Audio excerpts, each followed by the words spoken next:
important. Sophie Durocher se trouve au Collège Jean de Brébeuf, présentement, où il se trouve un centre d'observation des secousses sismiques à travers la province.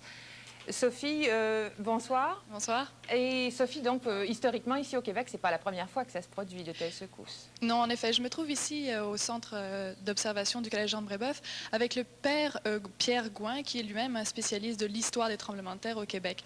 On parle beaucoup donc du tremblement de terre qu'il y a eu en 1925 près de la Baie-Baie, mais comme va nous l'expliquer tout de suite le père Gouin, il y en a eu beaucoup avant et après. Alors, père Gouin, vous pouvez peut-être nous parler un petit peu des tremblements de terre qu'il y a eu justement avant 1925?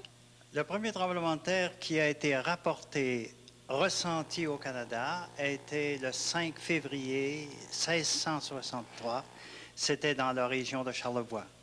Il était de magnitude 7. On estime aujourd'hui qu'il était à peu près de magnitude 7 parce qu'il a été ressenti jusqu'à Boston où il a brisé des cheminées et des choses comme ça. Ensuite, on en a eu en 1720, il y en a eu en 1864, il y en a eu en 1870, à peu près de la même valeur, de la même magnitude. Et jusqu'en 1925, qui est le premier tremblement de terre que vraiment on a pu analyser plus ou moins précisément avec des enregistrements sismiques.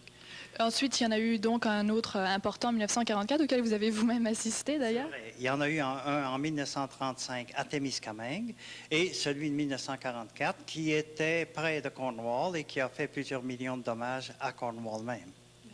Ce qui est intéressant avec les tremblements de terre qui ont lieu au Québec, c'est que justement, on ne peut pas vraiment expliquer la raison pour laquelle ils font si peu de dommages. Est-ce que vous pouvez nous en dire un petit peu plus là-dessus? J'aimerais être capable de vous en dire beaucoup, mais c'est un point d'interrogation pour à peu près tous les sismologues canadiens.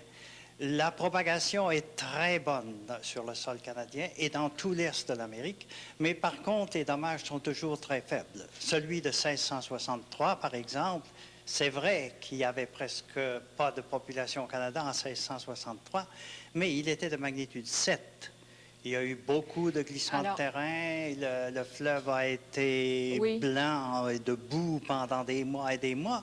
Oui. Seulement qu'on n'a personne qui est mort. Sophie... Le seul mort... D'accord. Je m'excuse, on doit se quitter là-dessus, Père Gouin. Voilà, Suzanne. Merci, Sophie un rappel historique. Merci, au revoir. Merci. Consolation.